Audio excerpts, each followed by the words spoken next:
नमस्कार दोस्तों। प्रस्तुत है मुंशी प्रेमचंद के द्वारा लिखी कहानी मूठ।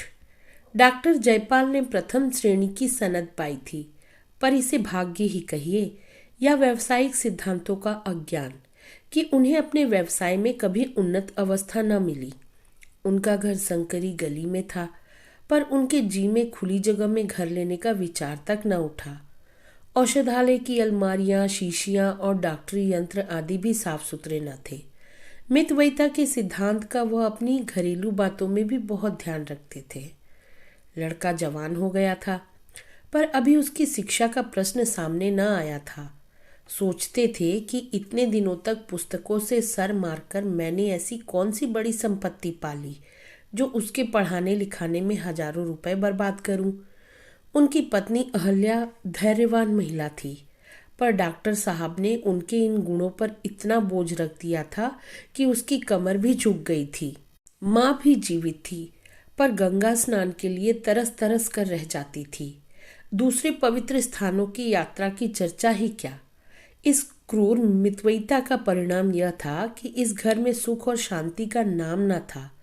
अगर कोई मद फुटकल थी तो वह बुढ़िया महरी जगिया थी। उसने डॉक्टर साहब को गोद में खिलाया था और उसे इस घर से ऐसा प्रेम हो गया था कि सब प्रकार की कठिनाइयां झेलती, पर टलने का नाम ना लेती थी। डॉक्टर साहब डॉक्टरी आय की कमी को कपड़े और शक्कर के कारखानों में हिस्सा लेकर पूरा करते थे। आज संयोगवश बंबई के कारखाने ने उनके पास वार्षिक लाभ के 750 रुपये भेजे।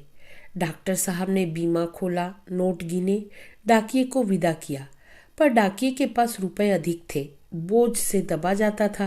बोला, हुजूर रुपए ले ले और मुझे नोट दे दे तो बड़ा एहसान हो, बोझ हल्का हो जाए। डॉक्टर साहब डाकियों को प्रसन्न रखा करते थे, उन्हें मुफ्त दवाइयाँ दिया करते थे। सोचा कि हाँ, मुझे बैंक जाने के लिए तांगा मंगाना ही पड़ेगा, क्यों न बिन कौड़ी के उपकार वाले सिद्धांत से काम लूँ। रुपए गिनकर एक थैली में रख दिए और सोच ही रहे थे कि चलूं उन्हें बैंक में रखता हूँ कि एक रोगी ने बुला भेजा। ऐसे अवसर यहाँ कदाचित ही आते थे। यद्यपि डॉक्टर साहब को बॉक्स पर भरोसा न था, पर विवश होकर थैली बॉक्स में रखी और रोगी को देखने चले गए। वहां से लौटे तो 3 बज चुके थे। बैंक बंद हो चुका था। आज रुपए किसी तरह जमा न हो सकते थे। प्रतिदिन की भांति औषधालय में बैठ गए। 8 बजे रात को जब घर के भीतर जाने लगे तो थैली को घर ले जाने के लिए बॉक्स से निकाला। थैली कुछ हल्की जान पड़ी। तत्काल उसे दवाइयों के तराजू पर तौला। होश उड़ गए। पूरे 500 रुपये कम थे। विश्वास न हुआ। थैली खोलकर रुपए गिने। 500 रुपये कम निकले। विक्षिप्त अधीरता के साथ बॉक्स के दूसरे खानों को टटोला, परंतु व्यर्थ।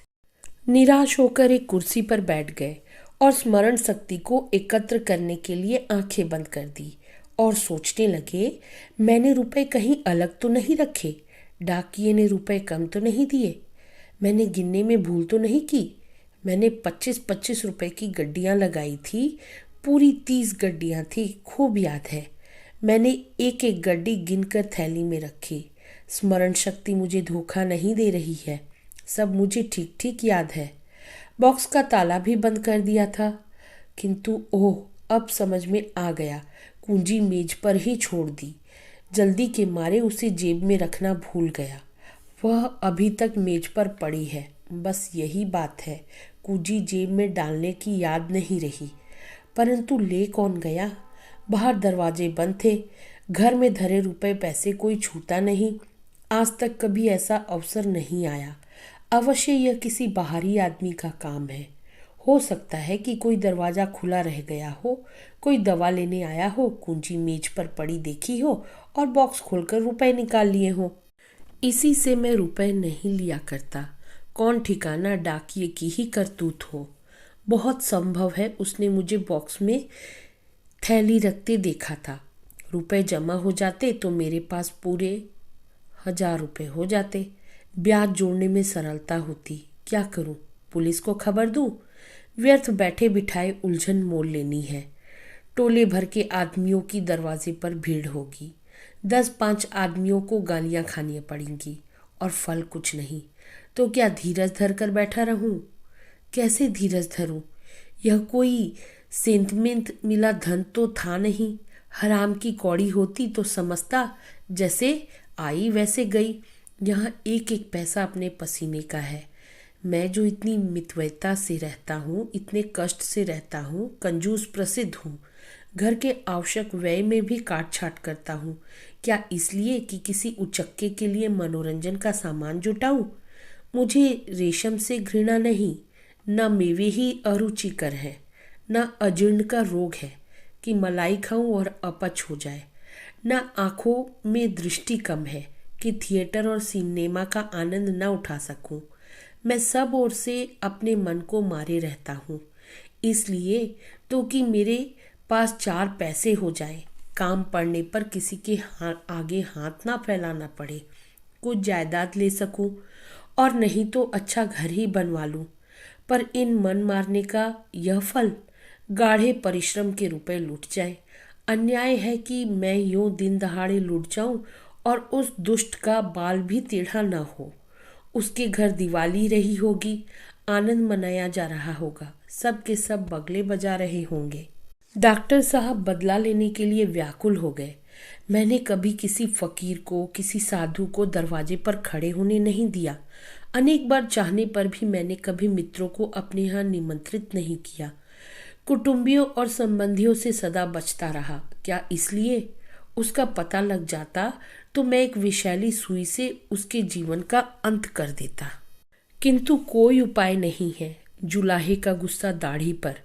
गुप्त पुलिस वाले भी बस नाम ही के हैं, पता लगाने की योग्यता नहीं। इनकी सारी अक्ल राजनीतिक व्याख्यानों और झूठी रिपोर्टों के लिखने में समाप्त हो जाती है। किसी मेस्मोरिज्म जानने वाले के पास चलूं, वह इस उलझन को सुलझा सकता है। सुनता हूँ यूरोप और अमेरिका में बहुधा चोरियों का पता इसी उपाय से लग जाता है, पर यहाँ ऐसा मेस्मोरिज्म का पंडित कौन है? और फिर मेस्मोरिज्म के उत्तर सदा विश्वसनीय नहीं होते। ज्योतिषियों के समान वे भी अनुमान और अटकल के अनंत सागर में डुबकियां लगाने लगते हैं। कुछ लोग नाम भी तो निकालते हैं। मैंने कभी उन कहानियों पर विश्वास नहीं किया, परंतु कुछ न कुछ इसमें तत्व है अवश्य, नहीं तो इस प्रकृति उपासना के युग में इनका अस्तित्व ही न रहता। आजकल के विद्वान भी तो आत्मिक बल का लोहा मानते जाते हैं, पर मान लो किसी ने नाम बतला ही दिया तो मेरे हाथ में बदला चुकाने का कौन सा उपाय है? अंतर्ज्ञान साक्षी का काम नहीं दे सकता। एक क्षण के लिए मेरे जी को शांति मिल जाने के सिवाय और इनसे क्या लाभ है? हाँ, खूब याद आया। नदी की ओर जाते हुए वह जो एक ओझा बैठता है, उसके कर्तव्य की कहानियां प्रायः सुनने में आती हैं। सुनता हूँ गए हुए धन का पता बतला देता है, रोगियों को बात की बात में चंगा कर देता है, चोरी के माल का पता लगा देता है, मूठ चलाता है। मूठ की बड़ी बड़ाई सुनी है। मूठ चली और चोर के मुंह से रक्त जारी हुआ। जब तक वह माल न लौटा दे रक्त बंद नहीं होता। यह निशाना बैठ जाए तो मेरी हार्दिक इच्छा पूरी हो जाए, मुंह मांगा फल पाऊंगा, रुपए भी मिल जाए, चोर को शिक्षा भी मिल जाए। उसके यहाँ सदा लोगों की भीड़ लगी रहती है। इसमें कुछ कर्तव्य न होता तो इतने लोग क्यों जमा होते? उसकी मुखाकृति से एक प्रतिभा बरसती है। आजकल के शिक्षित लोगों को तो इन बातों पर विश्वास नहीं है, पर नीच और मूर्ख मंडली में उसकी बहुत चर्चा है। भूत प्रेत आदि की कहानियां प्रतिदिन ही सुना करता हूँ। क्यों ना उसी ओझे के पास चलूं?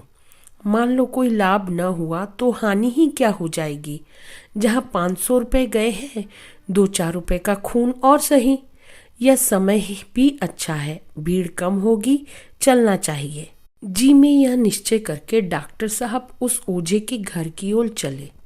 जाड़े की रात थी, 9 बज गए थे। रास्ता लगभग बंद हो गया था।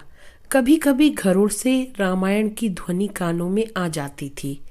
कुछ देर के बाद बिल्कुल सन्नाटा हो गया। रास्ते में दोनों ओर हरे भरे खेत थे। सियारों का हुआना सुन पड़ने लगा। जान पड़ता है इनका दल कहीं पास ही है। डॉक्टर साहब को प्रायः दूर से इनका सुरीला स्वर सुनने का सौभाग्य हुआ था। पास से सुनने का नहीं। इस समय इस सन्नाटे में इतने पास से उनका चीखना सुनकर उन्हें डर लगा। कई बार अपनी छड़ी धरती पर पटकी, पैर धमधमाए। सियार बड़े डरपोक होते हैं, आदमी के पास नहीं आते। पर फिर संदेह हुआ, कहीं इनमें कोई पागल हो तो उसका कांटा तो बचता ही नहीं।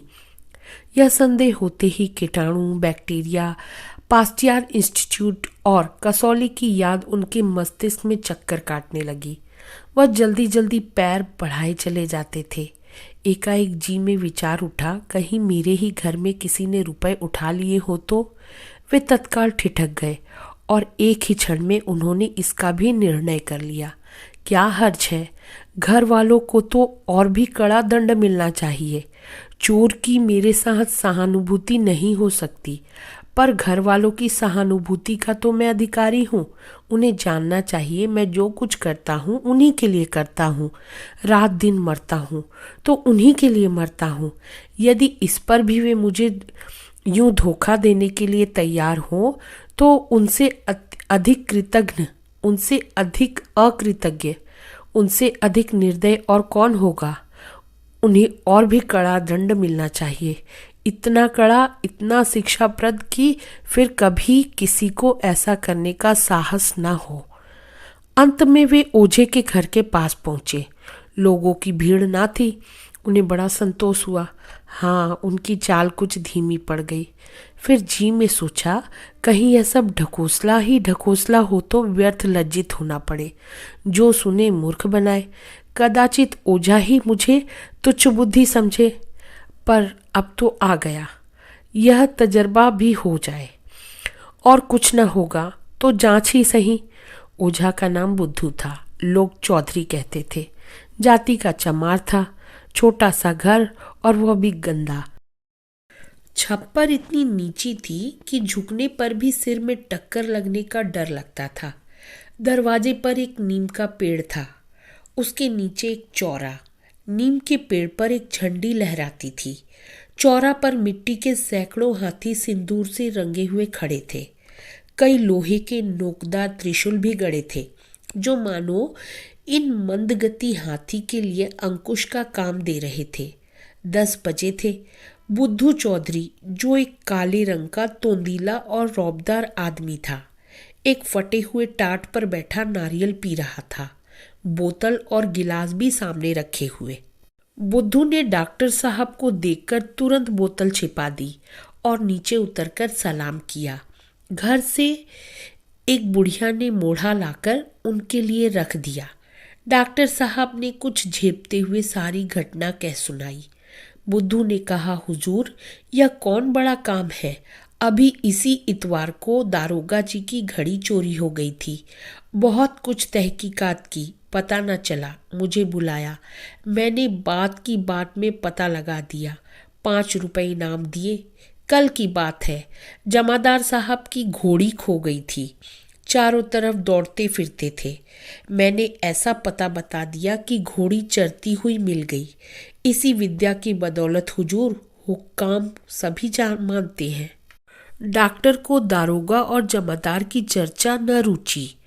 इन सब गवारों की आंखों में जो कुछ है वह दारोगा और जमादार ही है। बोले, मैं केवल चोरी का पता लगाना नहीं चाहता, मैं चोर को सजा देना चाहता हूँ। बुद्धू ने एक क्षण के लिए आंखें बंद की, जमुहाइयाँ ली, चुटकियाँ बजाई और फिर कहा, यह घर ही के किसी आदमी का काम है। डॉक्टर, कुछ परवाह नहीं, कोई हो। बुढ़िया, पीछे से कोई बात बने या बिगड़ेगी तो हुजूर हम ही को बुरा कहेंगे।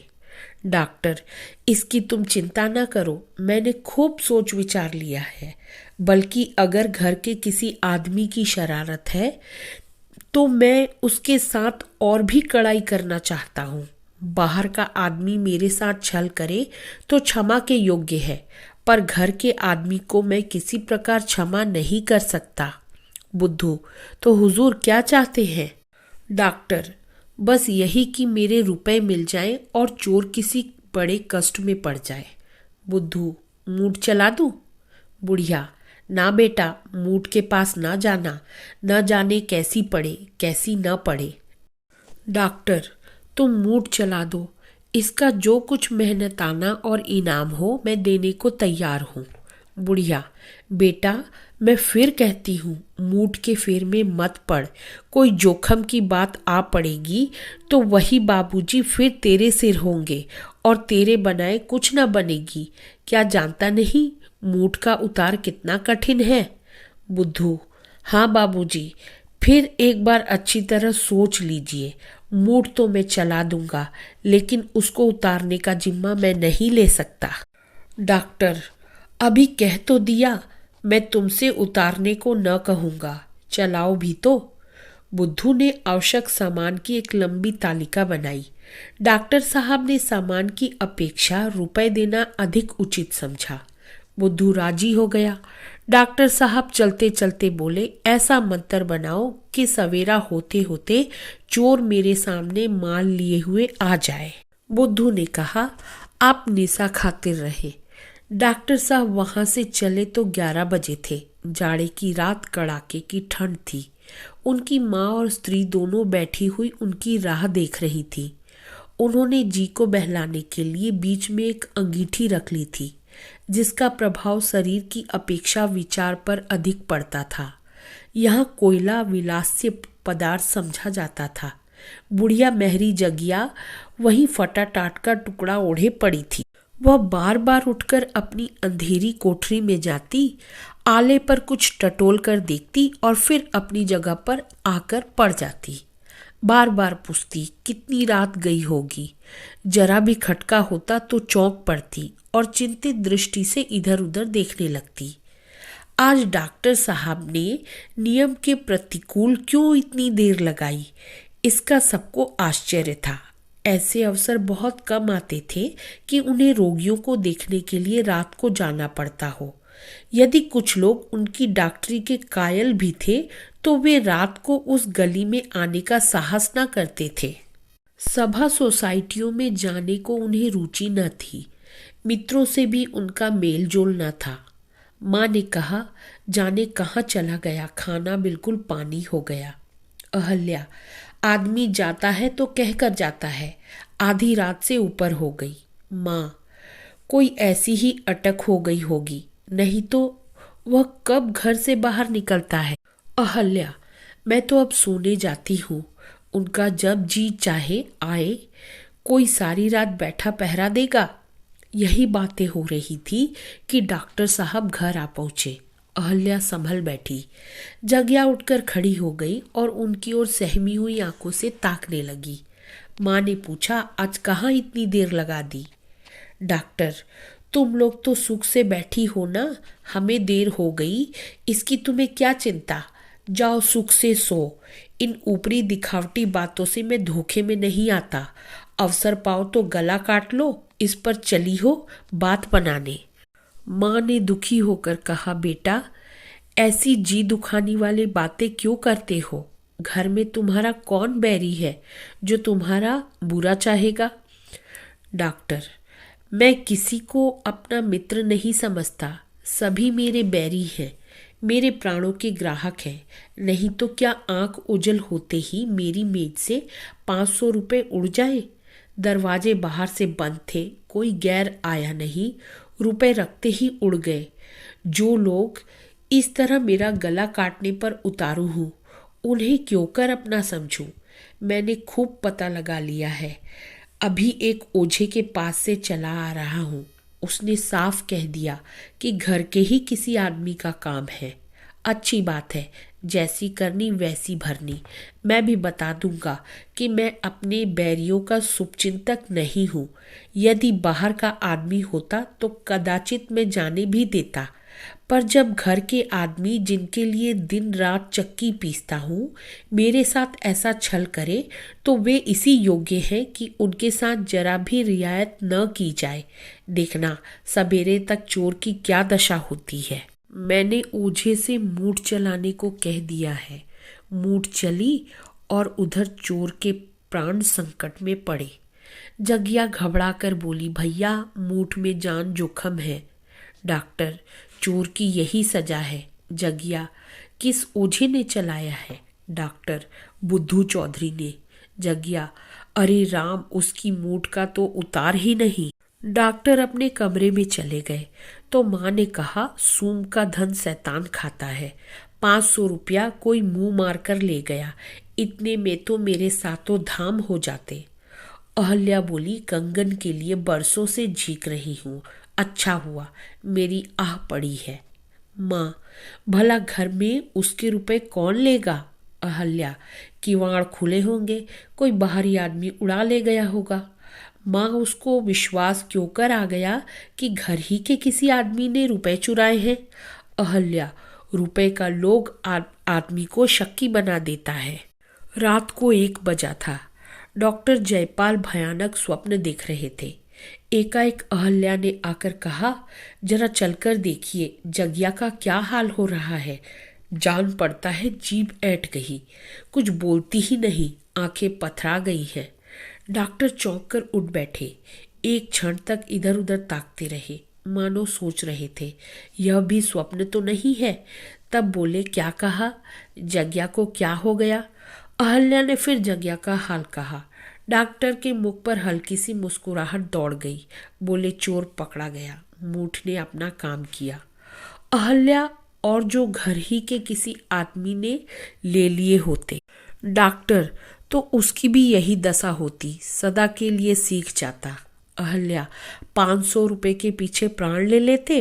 डॉक्टर, 500 रुपए के लिए नहीं, आवश्यकता पड़े तो 5,000 खर्च कर सकता हूँ, केवल छल कपट का दंड देने के लिए। अहल्या, बड़े निर्दयी हो। डॉक्टर, तुम्हें सिर से पैर तक सोने से लाद दूं तो मुझे भलाई का पुतला समझने लगे। क्यों? खेद है कि तुमसे यह सनद नहीं ले सकता। यह कहते हुए वह जगिया की कोठरी में गए। उनकी हालत उससे कहीं अधिक खराब थी जो अहल्या ने बताई थी। मुख पर मुर्दनी छाई हुई थी, हाथ पैर अकड़ गए थे, नाड़ी का पता न था। उसकी माँ उसे होश में लाने के लिए बार बार उसके मुंह पर पानी के छींटे दे रही थी। डॉक्टर ने यह हालत देखी तो होश उड़ गए। उन्हें अपने उपाय की सफलता पर प्रसन्न होना चाहिए था। जगिया ने रुपए चुराए, इसके लिए अब अधिक प्रमाण की आवश्यकता न थी, परंतु मूठ इतनी जल्दी प्रभाव डालने वाली और घातक वस्तु है, इसका उन्हें अनुमान भी न था। वे चोर को एड़िया रगड़ते, पीड़ा से कराते हुए तड़पते देखना चाहते थे। बदला लेने की इच्छा आशातीत सफल हो रही थी, परंतु वहां नमक की अधिकता थी जो कौर को मुंह के भीतर धंसने नहीं देती। यह दुखमय दृश्य देखकर प्रसन्न होने के बदले उनके हृदय पर चोट लगी। रोब में हम अपनी निर्दयता और कठोरता का भ्रममूलक अनुमान कर लिया करते हैं। प्रत्यक्ष घटना विचार से कहीं अधिक प्रभावशालिनी होती है। रणस्थल का विचार कितना कवित्वमय होता है। युद्धावेश का काव्य कितनी गर्मी उत्पन्न करने वाला है, परंतु कुचले हुए शव के कटे हुए अंग प्रत्यंग देखकर कौन मनुष्य है जिसे रोमांच न हो आवे। दया मनुष्य का स्वाभाविक गुण है। इसके अतिरिक्त इसका उन्हें अनुमान न था कि जगिया जैसी दुर्बल आत्मा मेरे रोष पर बलिदान होगी। वह समझते थे मेरे बदले का वार किसी सजीव मनुष्य पर होगा। यहाँ तक कि वे अपनी स्त्री और लड़के को भी इस वार के योग्य समझते थे। पर मरे को मारना, कुचले को कुचलना उन्हें अपना प्रतिघात मर्यादा के विपरीत जान पड़ा। जगिया का यह काम क्षमा के योग्य था। जिसे रोटियों के लाले हो, कपड़ों को तरसे, जिसकी आकांक्षा का भवन सदा अंधकारमय रहा हो, जिसकी इच्छाएं कभी पूरी न हुई हो, उसकी नीयत बिगड़ जाए तो आश्चर्य की बात नहीं। वे तत्काल औषधालय में गए। होश में लाने की जो अच्छी अच्छी औषधियाँ थी उनको मिलाकर एक मिश्रित नई औषधि बना लाए। जगिया के गले में उतार दी। कुछ लाभ न हुआ। तब विद्युत यंत्र ले आए और उसकी सहायता से जगिया को होश में लाने का यत्न करने लगे। थोड़ी ही देर में जगिया की आंख खुल गई। उसने सहमी हुई दृष्टि से डॉक्टर को देखा, जैसे लड़का अपने अध्यापक की छड़ी की ओर देखता है, और उखड़े हुए सर में बोली, हाय राम, कलेजा फूका जाता है, अपने रुपए ले ले, आले पर एक हंडी है, उसी में रखे हुए हैं। मुझे अंगारों से मत जला। मैंने तो यह रुपए तीरथ करने के लिए चुराए थे। क्या तुझे तरस नहीं आता? मुट्ठी भर रुपयों के लिए मुझे आग में जला रहा है। मैं तुझे ऐसा काला ना समझती थी। हाय राम। यह कहते कहते वह फिर मूर्छित हो गई। नाड़ी बंद हो गई। ओठ नीले पड़ गए। शरीर के अंगों में खिंचाव होने लगा। डॉक्टर ने दीन भाव से अहल्या की ओर देखा और बोले, मैं तो अपने सारे उपाय कर चुका। अब इसे होश में लाना मेरी सामर्थ्य के बाहर है। मैं क्या जानता था कि यह अभागी मूठ इतनी घातक होती है। कहीं इसकी जान पर बन गई तो जीवन भर पछताना पड़ेगा। आत्मा की ठोकरों से कभी छुटकारा ना मिलेगा। क्या करूं? बुद्धि कुछ काम नहीं करती। अहल्या, सिविल सर्जन को बुलाओ। कदाचित वह कोई अच्छी दवा दे दे। किसी को जानबूझकर आग में ढकेलना न चाहिए। डॉक्टर, सिविल सर्जन इससे अधिक और कुछ नहीं कर सकता। मैं जो कर चुका। हर घड़ी इसकी दशा और गिरती जाती है। न जाने हत्यारे ने कौन सा मंत्र चला दिया। उसकी माँ मुझे बहुत समझाती रही, पर मैंने क्रोध में उसकी बातों की जरा भी परवाह न की। माँ, बेटा तुम उसी को बुलाओ जिसने मंत्र चलाया है। पर क्या किया जाएगा? कहीं मर गई तो हत्या सिर पर पड़ेगी, कुटुंब को सदा सताएगी। 2 बज रहे थे। ठंडी हवा हड्डियों में चुभी जाती थी। डॉक्टर लंबे पांव बुद्धू चौधरी के घर की ओर चले जाते थे। इधर उधर व्यर्थ आंखें दौड़ाते थे कि कोई इक्का या तांगा मिल जाए। उन्हें मालूम होता था कि बुद्धू का घर बहुत दूर हो गया। कई बार धोखा हुआ। कहीं रास्ता तो नहीं भूल गया। कई बार इधर आया हूँ। यह बाग तो कभी नहीं मिला। लेटर बॉक्स भी सड़क पर कभी नहीं देखा। यह पुल तो कदापि न था। अवश्य राह भूल गया। किससे पूछूं? वे अपनी स्मरण शक्ति पर झुंझलाए और उसी ओर थोड़ी दूर तक दौड़े। पता नहीं दुष्ट इस समय मिलेगा भी या नहीं। शराब में मस्त पड़ा होगा। कहीं इधर बेचारी चलना बसी हो।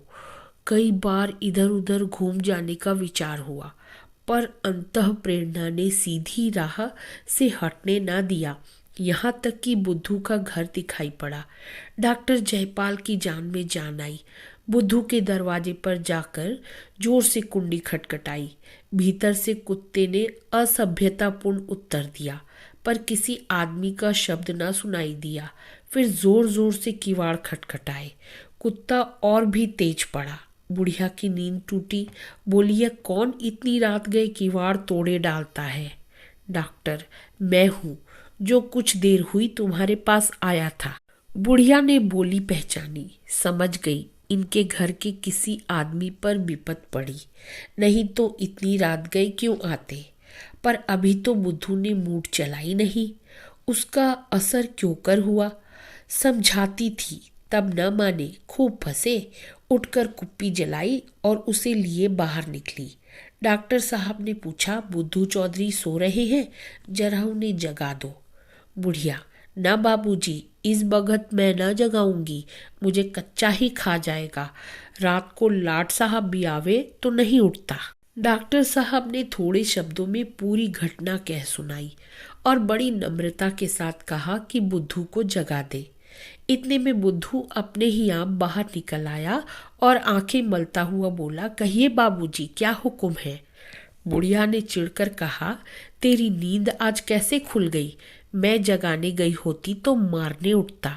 डॉक्टर, मैंने सब माजरा बुढ़िया से कह दिया है, इसी से पूछो। बुढ़िया, कुछ नहीं, तूने मूठ चलाई थी। रुपए इनके घर की मेहरी ने लिए थे। अब उसका अब तब हो रहा है। डॉक्टर, बेचारी मर रही है। कुछ ऐसा उपाय करो कि उसके प्राण बच जाए। बुद्धू, यह तो आपने बुरी सुनाई। मूठ को फिरना सहज नहीं है। बुढ़िया, बेटा जान जोखिम है। क्या तू जानता नहीं? कहीं उल्टे फेरने वाले पर ही पड़े तो जान बचना ही कठिन हो जाए। डॉक्टर, अब उसकी जान तुम्हारे ही बचाए बचेगी। इतना धर्म करो। बुढ़िया, दूसरे की जान की खातिर कोई अपनी जान गड्ढे में डालेगा? डॉक्टर, तुम दिन रात यही काम करते हो, तुम उसके दाव घात सब जानते हो, मार भी सकते हो, जिला भी सकते हो। मेरा तो इन बातों पर बिल्कुल विश्वास ही न था, लेकिन तुम्हारा कमाल देखकर मैं दंग रह गया। तुम्हारे हाथों कितने ही आदमियों का भला होता है, उस गरीब बुढ़िया पर दया करो। बुद्धू कुछ पसीजा, पर उसकी माँ मामलेदारी में उससे कहीं अधिक चतुर थी। डरी कहीं यह नरम होकर मामला बिगाड़ न दे, उसने बुद्धू को कुछ कहने का अवसर न दिया। बोली, यह तो सब ठीक है, पर हमारे भी बाल बच्चे हैं, न जाने कैसी पढ़े कैसी न पढ़े, वो हमारे सिर आवेगी ना। आप तो अपना काम निकाल कर अलग हो जाएंगे, मूठ फेरना हंसी नहीं है। बुद्धू, हाँ बाबूजी, काम बड़े जोखिम का है। डॉक्टर, काम जोखिम का है जो मुफ्त तो नहीं करवाना चाहता। बुढ़िया, आप बहुत देंगे, 150 रुपए देंगे, इतने में हम कै दिन तक खाएंगे। मूठ फेरना सांप के बिल में हाथ डालना है, आग में कूदना है। भगवान की ऐसी ही निगाह हो तो जान बचती है। डॉक्टर, तो माताजी, मैं तुमसे बाहर तो नहीं होता हूँ, जो कुछ तुम्हारी मर्जी हो वह कहो, मुझे तो उस गरीब की जान बचानी है। यहाँ बातों में देर हो रही है, वहाँ मालूम नहीं उसका क्या हाल होगा। बुढ़िया, देर तो आप ही कर रही हैं, आप बात पक्की कर दे तो यह आपके साथ चला जाए। आपकी खातिर यह जोखिम अपने सिर ले रही हूँ, दूसरा होता तो झट इनकार कर देती। आपके मुलाजे में पड़कर जानबूझकर जहर पी रही हूँ। डॉक्टर साहब को एक क्षण एक वर्ष जान पड़ रहा था। बुद्धू को उसी समय अपने साथ ले जाना चाहते थे। कहीं उसका दम निकल गया तो यह जाकर क्या बनाएगा। उस समय उनकी आंखों में रुपए का कोई मूल्य न था, केवल यही चिंता थी कि जग्या मौत के मुंह से निकल आए। जिस रुपए पर वह अपनी आवश्यकताएं और घर वालों की आकांक्षाएं निछावर करते, उसे दया के आवेश ने बिल्कुल तुच्छ बना दिया था।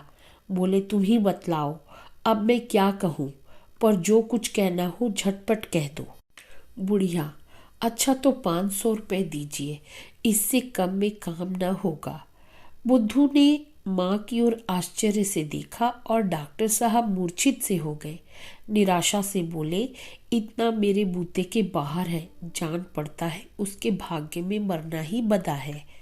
बुढ़िया, तो जाने दीजिए, हमें अपनी जान भार थोड़े ही है, हमने तो आपके मुलाहिजे से इस काम का बीड़ा उठाया था। जाओ बुद्धू, सो। डॉक्टर, बूढ़ी माता, इतनी निर्दयता ना करो, आदमी का काम आदमी से निकलता है। बुद्धू, नहीं बाबूजी, मैं हर तरह से आपका काम करने को तैयार हूँ। इसने 500 कहे, आप कुछ कम कर दीजिए। हाँ, जोखिम का ध्यान रखिएगा। बुढ़िया, तू जाके सोता क्यों नहीं? इन्हें रुपए प्यारे हैं तो क्या तुझे अपनी जान प्यारी नहीं है? कल को लहू थूकने लगेगा तो कुछ बनाई न बनेगी। बाल बच्चों को किस पर छोड़ेगा? है घर में कुछ? डॉक्टर साहब ने संकोच करते हुए 250 रुपए कहे। बुद्धू राजी हो गया। मामला तय हुआ। डॉक्टर साहब उसे साथ लेकर घर की ओर चले। उन्हें ऐसी आत्मिक प्रसन्नता कभी न मिली थी। हारा हुआ मुकदमा जीतकर अदालत से लौटने वाला मुकदमेबाज भी इतना प्रसन्न न होगा। लपके चले जाते थे। बुद्धू से बार बार तेज चलने को कहते।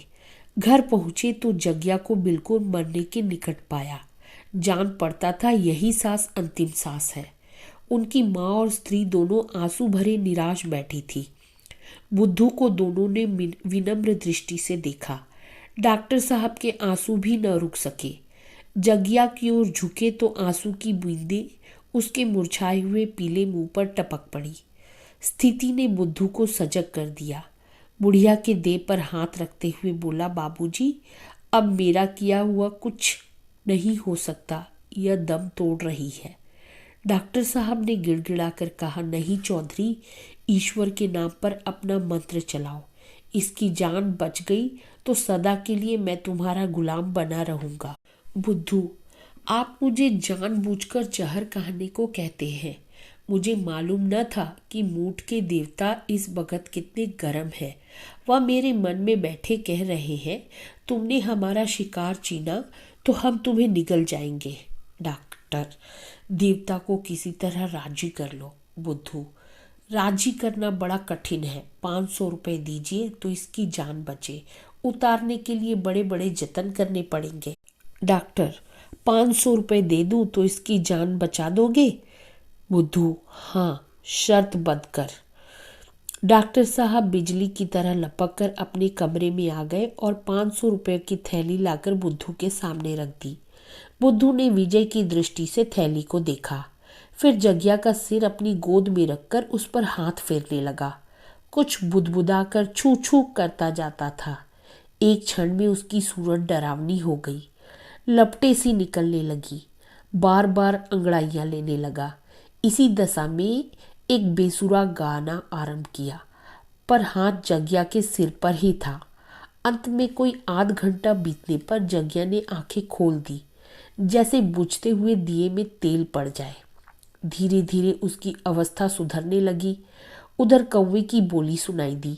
जग्या एक अंगड़ाई लेकर उठ बैठी। 7 बजे थे। जग्या मीठी नींद सो रही थी। उसकी आकृति निरोग थी। बुद्धू रुपयों की थैली लेकर अभी गया था। डॉक्टर साहब की माँ ने कहा, बात की बात में 500 रुपये मार ले गया। डॉक्टर, यह क्यों नहीं कहती कि एक मुर्दे को जिला गया? क्या उसके प्राण का मूल्य इतना भी नहीं है? माँ, देखो आले पर 500 रुपये हैं या नहीं? डॉक्टर, नहीं, उन रुपयों में हाथ मत लगाना, उन्हें वहीं पड़ा रहने दो।